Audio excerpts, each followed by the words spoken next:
If they do not now accept our terms, they may expect a reign of ruin, the like of which has never been seen on this earth. Through progressive advances in scientific discovery, revises the traditional concept of war.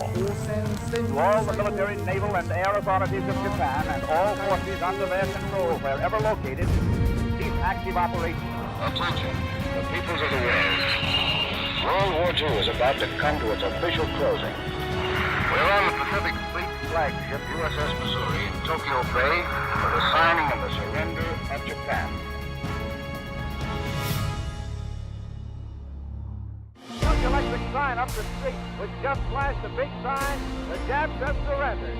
Believe me, that's getting electric signs on, timely, and in a On hurry. August 14, 1945, the world let loose, recognizing the end of World War II. In New York City, as throughout a rejoicing nation and world, vast throngs of grateful, happy people celebrate the end of fighting, the dawn of peace. American sailor George Mendoza was in New York City's Times Square and about to become famous. Mendoza was on leave from the American destroyer, the USS Sullivan. He found himself a little drunk and in the mood to celebrate, similar to tens of millions of others across the United States. Mendoza came across a total stranger dressed in white, dental assistant Greta Zimmer. The iconic kissing sailor photo came to symbolize the emotional release of 6 years of global war. 66 million people had been killed. The world, at least for now, was at peace. Mendoza didn't know the snapshot even existed until a good friend asked him a question one day. And he says, "Where the hell were you the day the war ended?" And I says, "I was in Times Square the moment the war ended." He says, "Well, I know you was." I said, "How the hell do you know where I was? You're asking me where I was."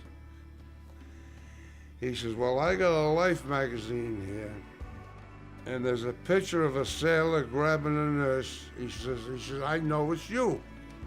I said, "You're kidding me." And he brings the Life magazine, and I looked at it. And my first reaction, what I saw was the hand, the first thing. I guess it was the sensation I got. It was like looking in a mirror. I said, "That is me." I hadn't remembered nothing about the kiss and the excitement of Times Square a few years. But the minute I saw it, and he picked it out, this guy Francis Sylvia, and I looked at it and looked at it, and then I began to study it. And then I found my initials tattooed on my right arm. It's in the photo. The photo of George Mendoza and Greta Zimmer's brief embrace embodied the excitement of Japan's unconditional surrender. However, World War II's official end would have to wait. It would come more than 2 weeks later in circumstances that were much more solemn and businesslike than a party in Times Square. There were no wild celebrations in Tokyo Bay off the coast of Japan on the morning of September 2nd, 1945. Just an eerie silence broken only by the whispers and feet shuffling across the spotless teak deck of a very large ship. Today, the battleship that hosted that historic moment, the USS Missouri, is anchored at Pearl Harbor, just a couple of hundred yards from the USS Arizona Memorial. The battleship Arizona was sunk on December 7th, 1941. That day of infamy in Hawaii that catapulted the United States into World War II. 1,177 of the Arizona crew died that Sunday morning during Japan's surprise attack on the American Pacific Fleet. Fittingly today, the beginning and the end of America's involvement in a horrific world war rest within direct view of one another. The surrender ceremony that unfolded on these decks that we're standing on right now was one of those crystalline moments in history that if I said, "Where would you like to be?" I would have liked to be here.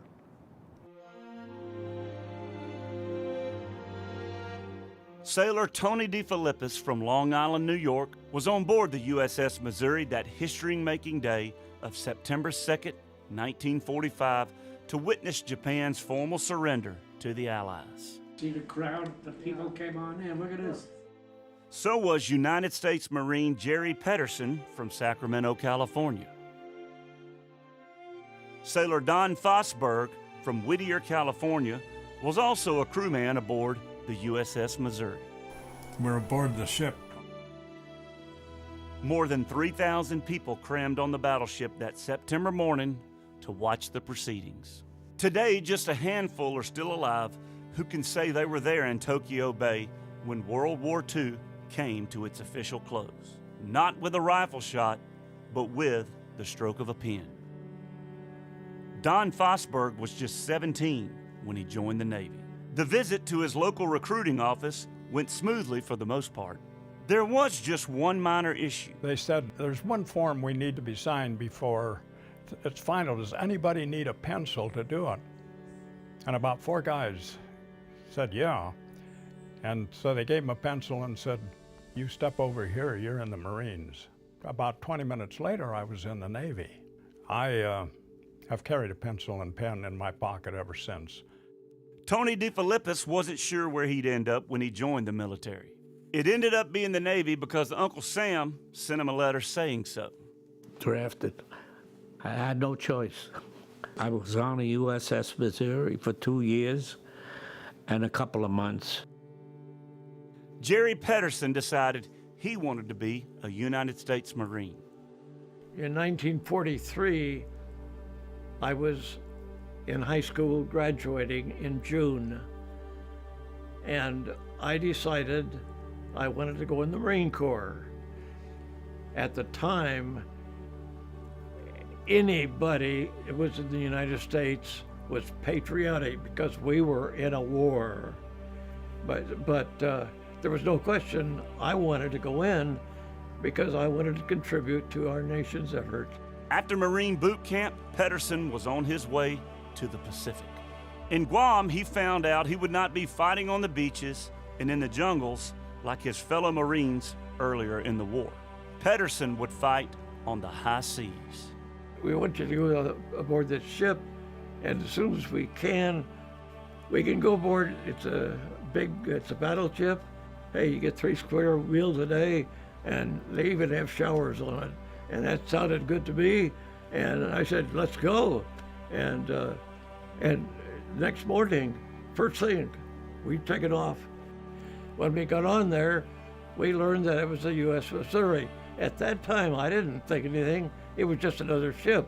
I later learned that it had only been commissioned the year before and only got out into the Pacific about the first of the year. When I went aboard, I became part of the Marine attachment on the Missouri, one of the 3,000 men serving on the Missouri, but only 40 of those were Marines.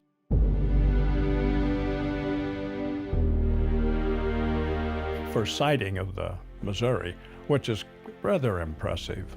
It's a beautiful ship. Beautiful, tremendous. It was the same for Marine Jerry Pedersen. Well, I was amazed. I had no idea this thing longer than 3 football fields. It was the era of the massive battleship in American naval history. Pedersen was impressed by the sheer size of his new home. I remember going aboard, but I was just overwhelmed.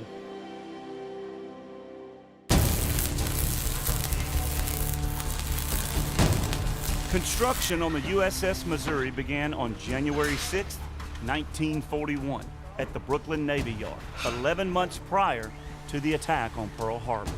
On January 29, 1944, Margaret Truman, daughter of then Senator Harry Truman, from Independence, Missouri, launched the nation's newest battleship, with her father looking on. The Mighty Mo, as Missouri was nicknamed, slid off her supports into the East River and towards her destiny. The Iowa-class battleship was almost 900 feet long and 110 feet wide, and weighed in at 58,000 tons when fully loaded. She could make more than 30 knots of speed. During World War II, the USS Missouri had 189 officers aboard and over 2,700 crew. She had 9 16-inch guns and 10 twin 5-inch gun mounts, 20 quad 40mm anti-aircraft gun mounts, and another 49 20mm anti-aircraft guns. The massive 16-inch guns could fire projectiles 23 nautical miles. When we left the Brooklyn Navy Yard, the ship went under the Manhattan and Manhattan bridges, and everything came to a stop. And cars, and trucks, and subway trains, and trolley cars. It was a sight to remember. The ship didn't fit under the bridges, only 7 feet. Just made it by 7 feet, low tide. In late 1944, the USS Missouri headed towards battle via the Panama Canal. Pearl Harbor was the first stop, then the war in the Western Pacific. She barely squeezed through the canal. When we went through the Panama Canal, there was only 12 inches on either side. They had railroad cars pulling them, outside the canal. Cement flying all over the place. Don Fosberg trained for the job of radio operator on the Missouri. He would have to hook up with the battleship in Hawaii. So I went to a Class A radio school in San Diego at the Naval Training Center. Then, when that was finished, we were put on a troop ship and sent to Hawaii. By the time he got to Pearl Harbor, Missouri had already left, so Fosberg had to play catch-up. We had to get to the Missouri. Well, actually, the Missouri was then in the 3rd Fleet off the coast out in the South Pacific. They put the 5 of us on the North Carolina, and then we went out to rendezvous with the 3rd Fleet.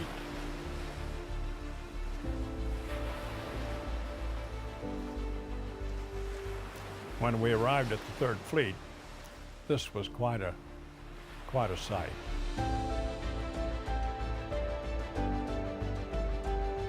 Of course, I'd never seen anything like this, but there were hundreds of ships. It was off the Hawaiian coast that Don Fosberg saw a sight he'd never forget. A new battle plan was just getting organized. There were carriers, cruisers, battleships, destroyers. It was really a sight. But now they had to get us from the North Carolina to go aboard the Missouri, and we're out at sea. Well, they have what they call a bosun's chair.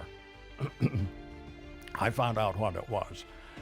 They shoot a line to a destroyer, and then they run a heavy line over to it, and then they hook this little, it's like a metal cube chair to the line, and they drag you across. Be similar to a zip line today, but there is a difference. We're going from one ship to another. We're going about, I would guess, they slow down a little bit, about 20 knots. And if the ships are running smoothly, it's pretty nice. But ships all of a sudden can roll this way or they can roll that way. If they rolled this way, you went in the water because the line slacked. If they went this way, you went up. Well, the crew members on the ships were always hoping you'd go in the water.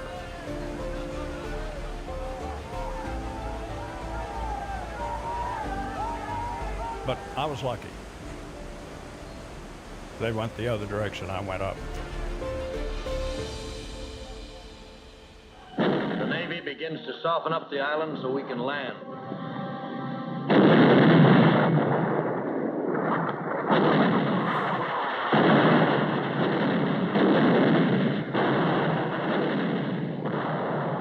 Fosberg soon got his first taste of combat as part of the Missouri's naval support for the Battle of Iwo Jima, beginning on February 19th of 1945. And they called general quarters. There was potential trouble. And I went to the battle station like I was supposed to. And we did have immediately there was a Japanese attack. And the first thing that I saw was a kamikaze come in towards a carrier that was running alongside us. And of course the shooting was pretty violent. And they shot the kamikaze down. It crashed, but not on the carrier, but right next to it.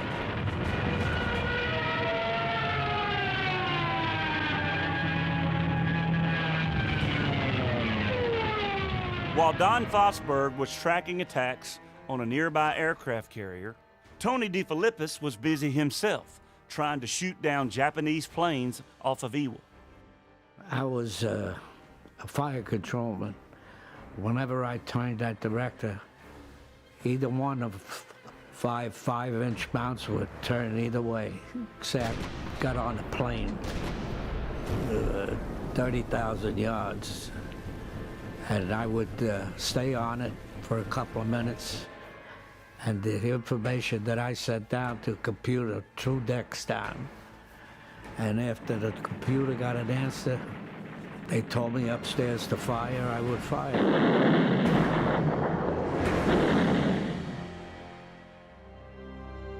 As a Marine on the battleship, Jerry Pedersen knew he had joined a well-trained team with only one goal: end the war. I was part of something very big, being assigned as a Marine in the whole war. There was a deep satisfaction in that. It didn't matter if you were Navy or Marine. Each of the 2,700 enlisted men on the USS Missouri brought something to the table. My individual assignment was on a 20-millimeter anti-aircraft as part of the team that was on that. There were 5 of us on that. And although I didn't fire it, I was responsible for taking magazines and putting them in. And every day, I had to grease and clean that gun to stand inspection. Following Missouri's involvement at Iwo Jima, the battleship headed on to Okinawa on March 24th. There, she was assigned anti-aircraft defense in support of the aircraft carriers off the island. The amphibious landings on Okinawa would begin on April 1st, 1945. It would turn out to be World War II's final major battle. The American Pacific Fleet was inching closer and closer to mainland Japan. On the island of Okinawa, 5,000 miles from San Francisco, the earth shook from a fearful pounding by our ships and planes.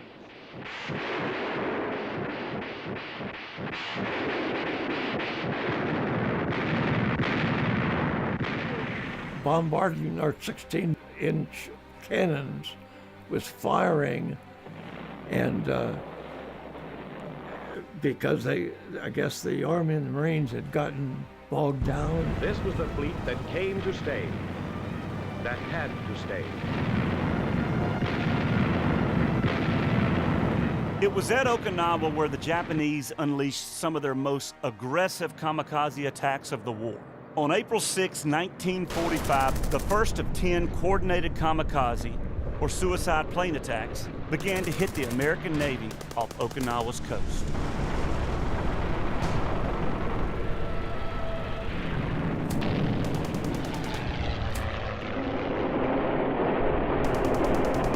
Almost 5,000 Navy crewmen died in these strikes. It gave the Allies a stunning example of the tenacity they would face if they eventually had to invade Japan's mainland. On April 11th, a kamikaze pilot set his sights on the Missouri. The kamikaze came at 180, so came at the back of the ship. He was coming in with a torpedo, and but the directors were in the electrical stops. In other words, the guns would be shooting into the superstructure. So luckily, the chief that was in the mount, one of the 5-inch mounts, that just happened to be able to kick out the shells. And he hit that one with the torpedo. They picked the ship up like it was a toy after it exploded. If it would have hit us, it would have killed a lot of guys. While the USS Missouri and the American Navy was doing all it could to fend off kamikaze attacks, crewmen on board the battleship got some news. Germany had surrendered on May 7th, 1945, ending the war in Europe.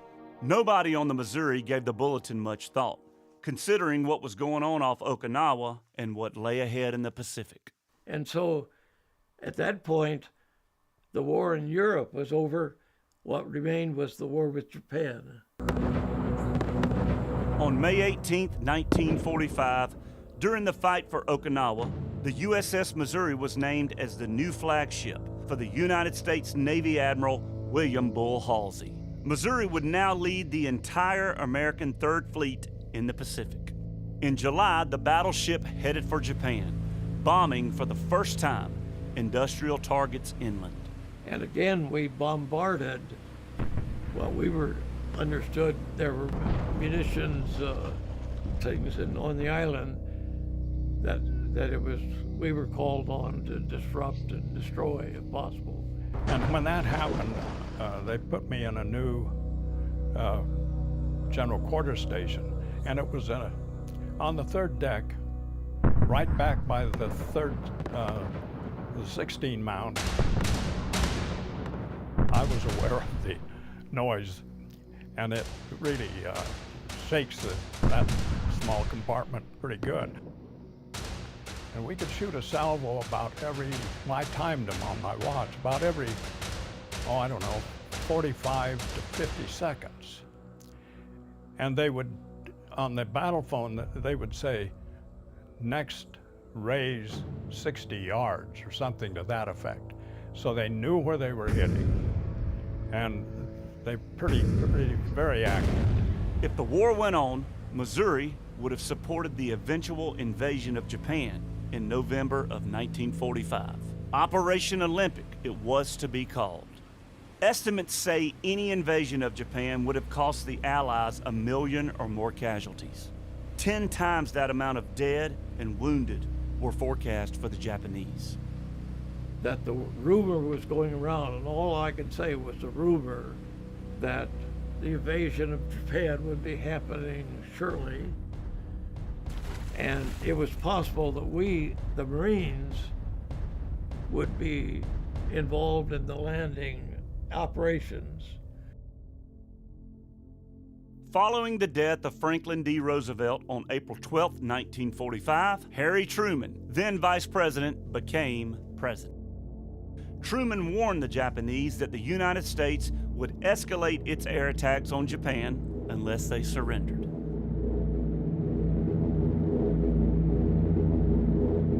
The warnings were ignored. Truman never mentioned the words atomic bomb. Don Fosberg, down in his chaotic radio compartment on the USS Missouri, had been receiving top-secret coded messages for days. One, a few days earlier, had certainly stood out.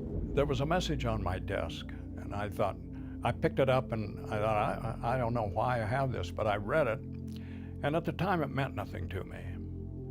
But the message was, the Third Fleet is to move away from the coast of Japan so many miles because of an action or activity that we do not know the final outcome, results from it. There was a good reason to move away. That activity was the result of something called the Manhattan Project. The United States had won the race to develop a new secret weapon of devastating power.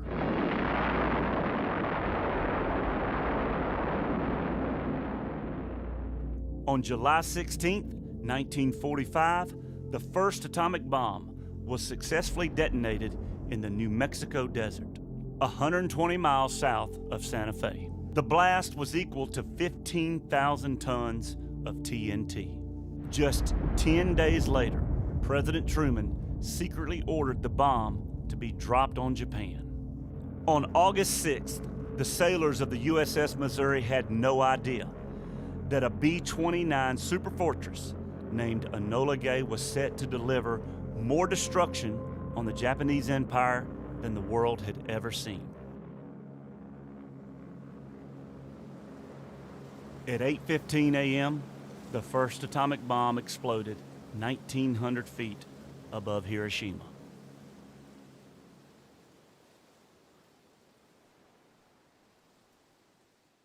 Father John Zemus, a Jesuit priest and teacher, lived on the outskirts of Hiroshima and saw firsthand the effects of the world's first atom bomb. I was in my room, which faces the valley, and suddenly I saw a light, like magnesium light, flashlight, which filled the whole valley. I heard a crash, and immediately I was covered with splinters of the window frames and glass sticking into the walls and actually my flesh itself. Looking outside the house, I saw no trace of the bomb itself, but about a kilometer away from the houses, I saw several peasant houses which were on fire.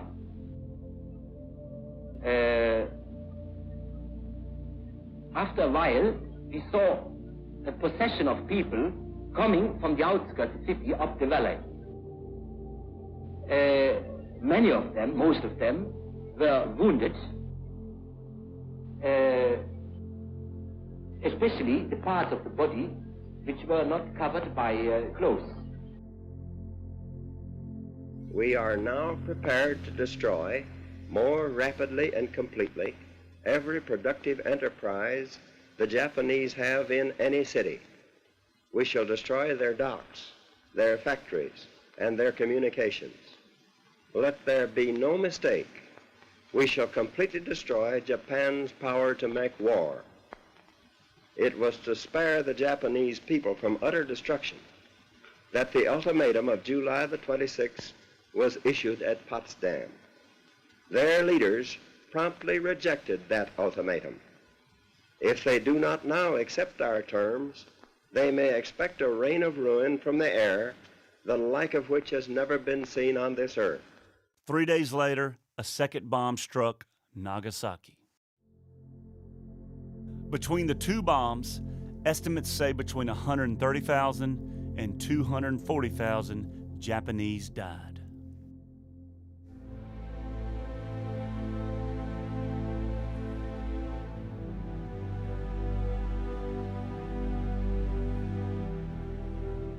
Despite pressure from his military to continue to fight, Japanese Emperor Hirohito had decided it was time to end the war.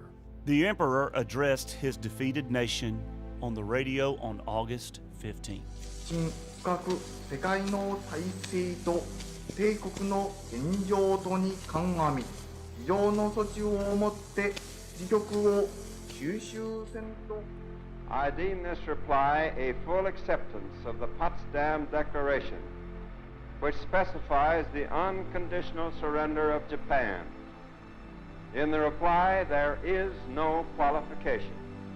Arrangements are now being made for the formal signing of the surrender terms at the earliest possible moment. World War II was over. In Times Square in New York City, sailor George Mendoza was kissing dental assistant Greta Zimmer. We can see the whole of Times Square, all the way from 42nd Street up to 47th Street on the left. This is one of the greatest celebrations that we have ever seen from the marquee of the Hotel Astor here in New York City. People, I should estimate at least 350,000 or more. Now it was official for all the world to hear. Unconditional surrender. Victory over our last enemy, Japan.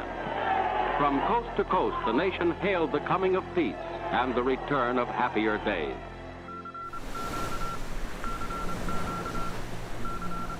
Word reached the USS Missouri that the Japanese had surrendered unconditionally.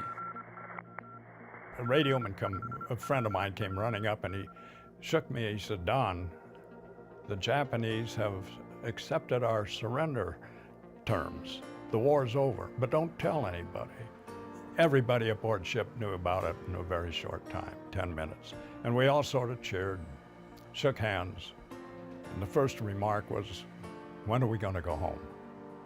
The Allied fleet, approximately 400 vessels strong, received its ceasefire orders early on the morning of the 15th.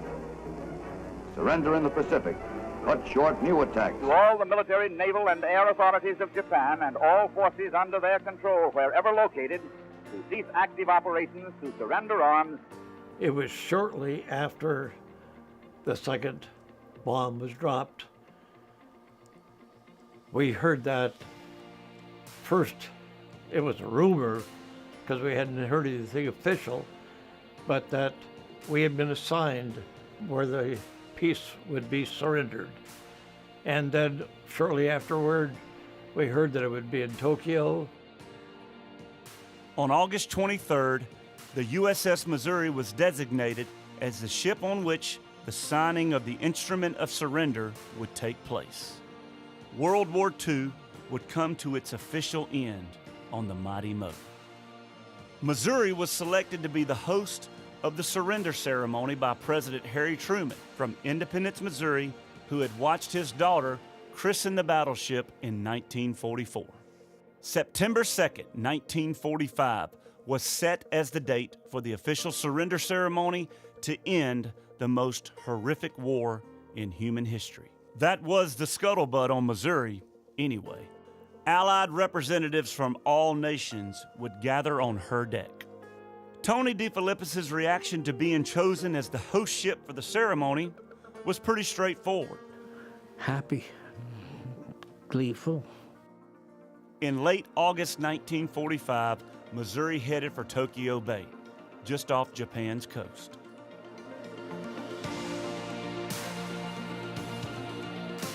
Immediately, we knew we had to get the ship, they had to get it looking real good, and the deck force was going to have to do a lot of work on it. So we headed to Japan, to a bay called Sagami-Wan to do the work on it. You have to have a Japanese pilot take you in. So I was up on the third deck watching, and they started to yell at me from the main deck to move aside, get out. I couldn't figure out why. And then I looked to my left, and about 2-3 feet from me was Admiral Halsey. And they were taking pictures, and they didn't want Seaman Fosberg and Admiral Halsey together. Then we went on into Sagami-Wan and anchored that at night. And when you're out to sea during wartime, there's no lights. You can't smoke a cigarette on the deck. We even had our white hats. We had to dye them blue so they wouldn't be obvious on deck. So everything is totally dark all the time. Well, the first night that we went into Sagami-Wan, every ship turned on all their lights. And there was even lights on the shore, at the homes, I guess.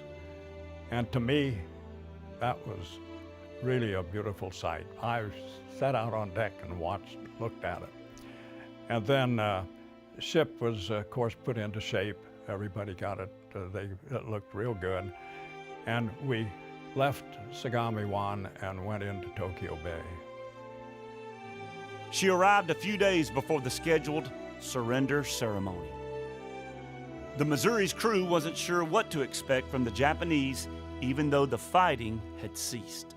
Well, we did a very distrustful of them, so we were on our stations.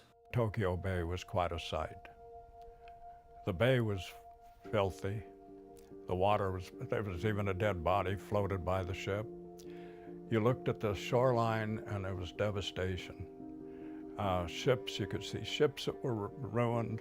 Now, Tokyo Bay is a big bay, so you're not right next to shore, but you still could see all the devastation and what had happened, and it was vicious. And then we went all the way in where we dropped anchor, and I looked out, we could see some things on the shore and so on, and to realize some of the land that we could see the devastation, and to feel that's done, it's over, and well, the relief that came with that, yeah. As the September 2nd date approached, Marine Jerry Pedersen reflected on his time in World War II. Above all, he was ready to go home. I've now become an adult. I've now become, now I'm responsible for the world I'm in. Up to here, I've inherited everything. Now I'm part of the future. That was the kind of feeling that started for me when I heard we were going to go to be part of this. On the morning of September 2nd, 1945, all of the world focused on the USS Missouri and closure.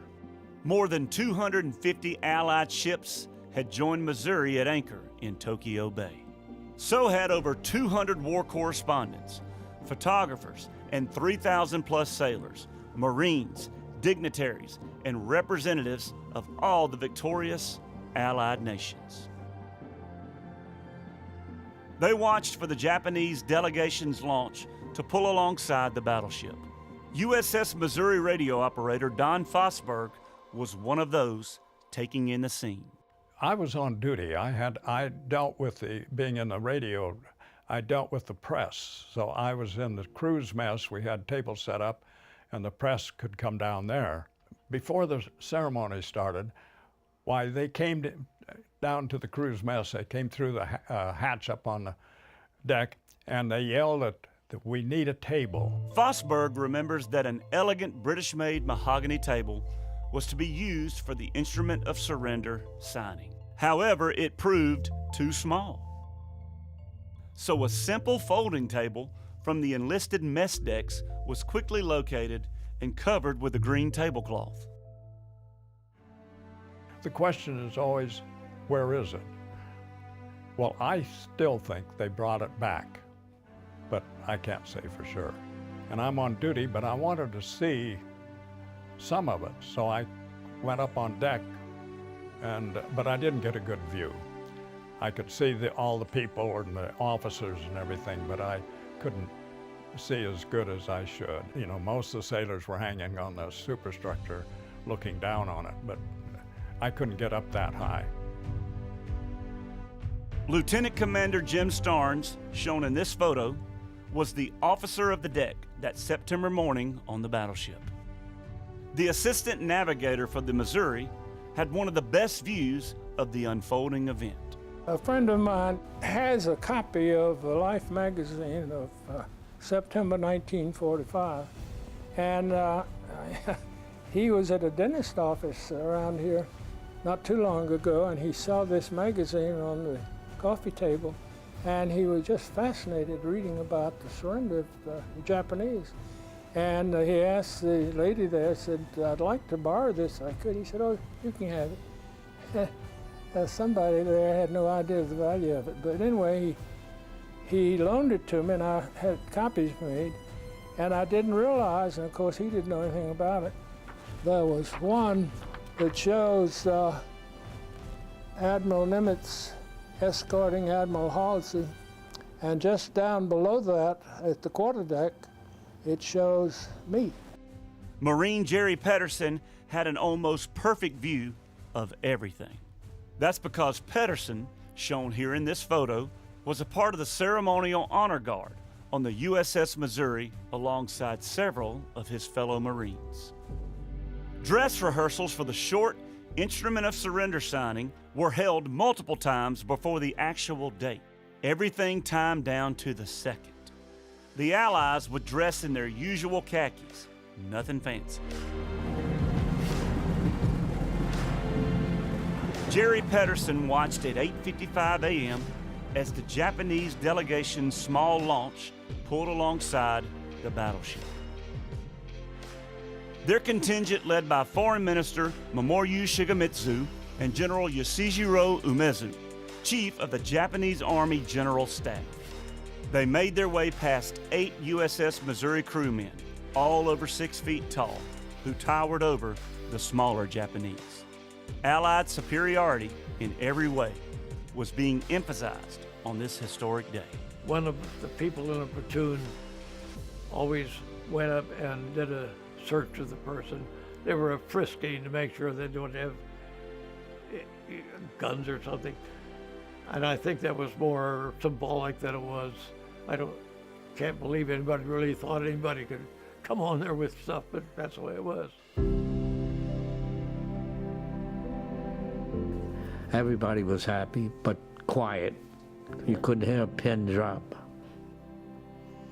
It was like going to church, and everything was quiet. There was a reverence to the entire thing, especially with the Japanese, Shigemutsu, and they walked just right in front of us.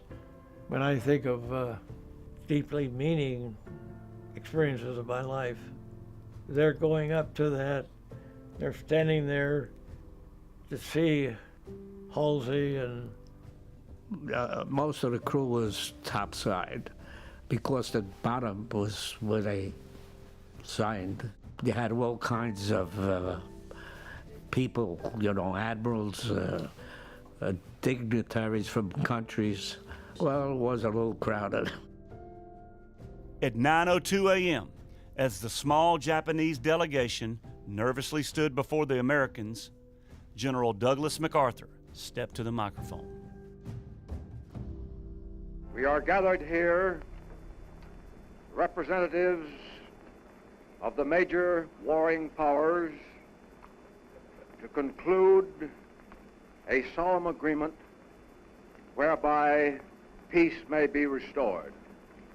The terms and conditions upon which surrender of the Japanese imperial forces is here to be given and accepted are contained in the instrument of surrender now before you. A lot of people have, been critical of MacArthur, but in that moment, when he was chosen to conclude those ceremonies, and in fact be the master of those ceremonies, Chester Nimitz right over here, all of these fleet admirals here, but MacArthur with that voice and with those words brought a dignity to the peace of the Japanese who had come up this deck and in themselves being humbled in losing the war. I now invite the representatives of the Emperor of Japan and the Japanese government and the Japanese Imperial General Headquarters to sign the instrument of surrender at the places indicated. I'll always remember them as long as I live when they signed the peace treaty. I actually observed the signing of the surrender. My ship was 1,000 yards from the USS Missouri, and I've got a little certificate to prove it. And I have a card that we were given. Now they've become a very good collectible item. Everybody had a copy of the surrender, yeah. All 3,000 got a copy of that card. And the other thing is that on the day of the surrender, I turned 19 years old. It was my birthday. I can't think of any greater gift that you could have been given on your birthday than the end of a war.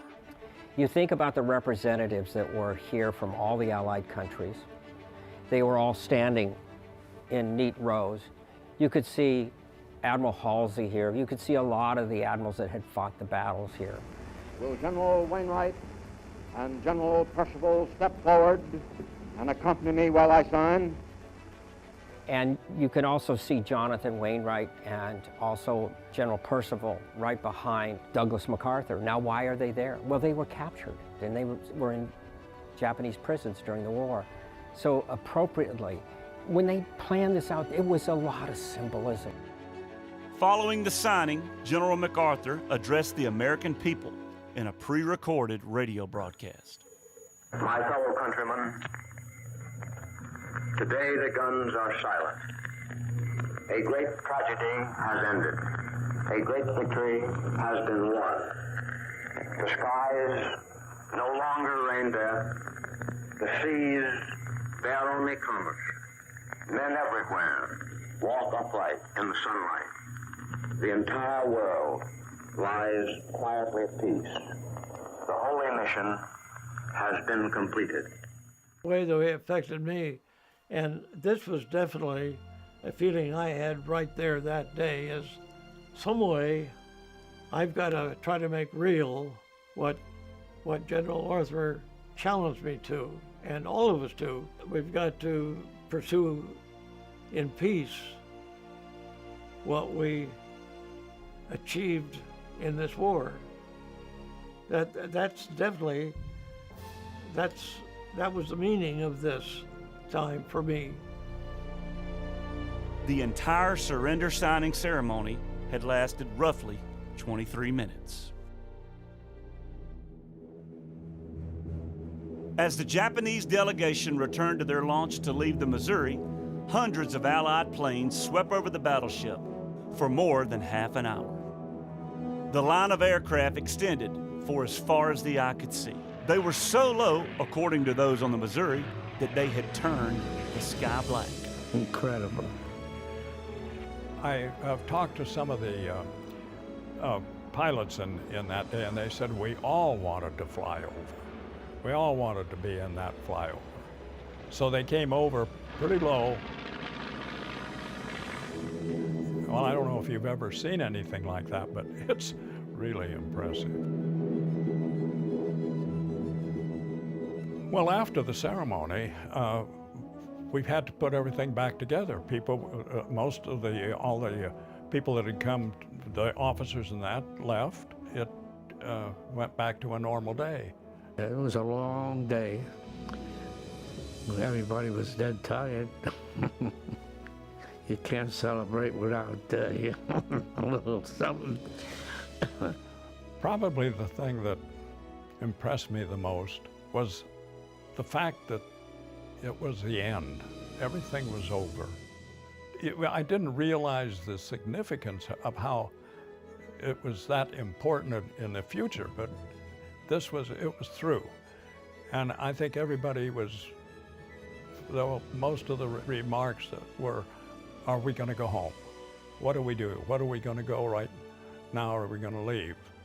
I don't think anyone realized how important it became in years later. I know I did. Back home on Long Island, in Whittier, California, and up the road in Sacramento, California, Tony DeFilippis, Don Fosberg, and Jerry Pedersen looked through scrapbooks, documents, and memories of their time on the USS Missouri. For all of them, it means that they will always be associated with a moment in time that will resonate for eternity. They feel the historic weight of the moment still. You're part of the history now, but at the time, you didn't realize that it was going to be that. All there to see history's most violent and perhaps most just war come to its conclusion. Not with a final burst of loud gunfire, but in an almost eerie silence where even faint whispers seemed to blare. All blessed to have been a part of it. I would say so.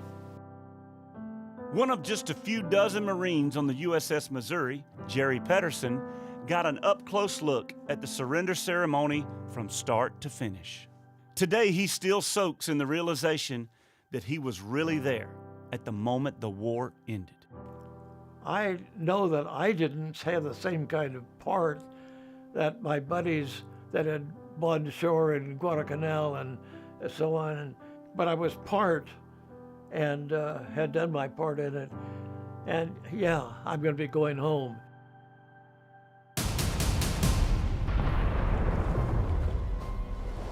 Following World War II, Mighty Mo continued to serve the United States Navy, including combat in Korea and the Persian Gulf War in 1991.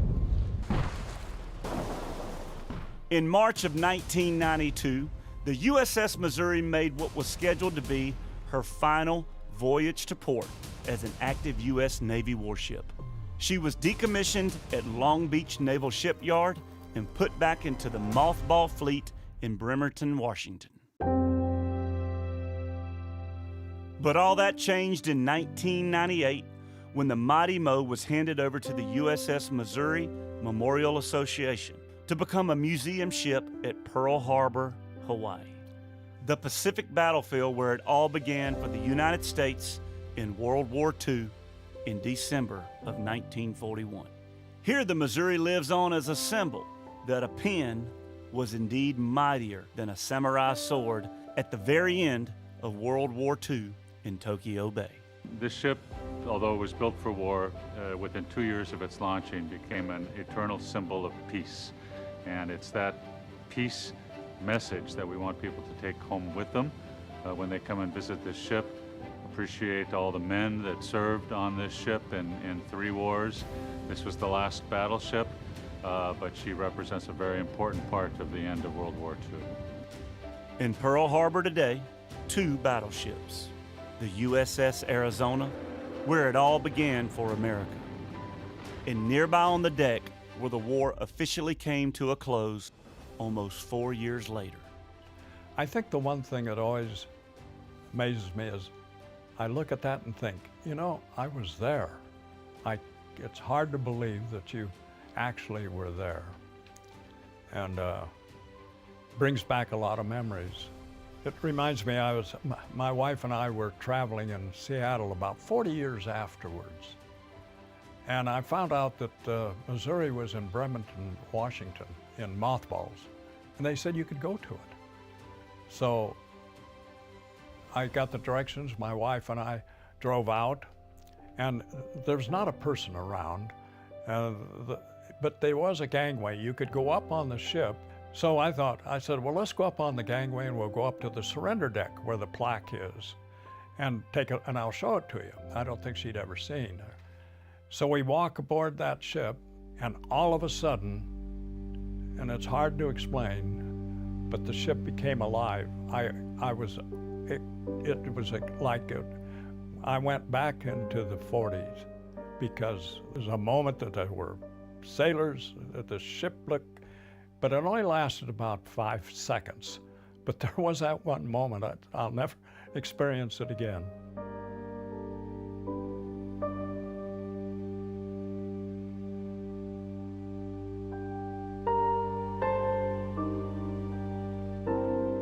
A moment in time. September 2nd, 1945, the day man's most horrific war officially concluded. The Instrument of Surrender, one of the world's most important documents, signed on a simple table from the enlisted mess decks, here on this exact spot on the battleship. The location memorialized today so that all who visit the Mighty Mo can visualize an historic moment in time. The end to a long, brutal fight that tested the soul of mankind and still resonates even now. Especially for all those who are actually here and witnessed the curtain being lowered on World War II's final act aboard the battleship USS Missouri.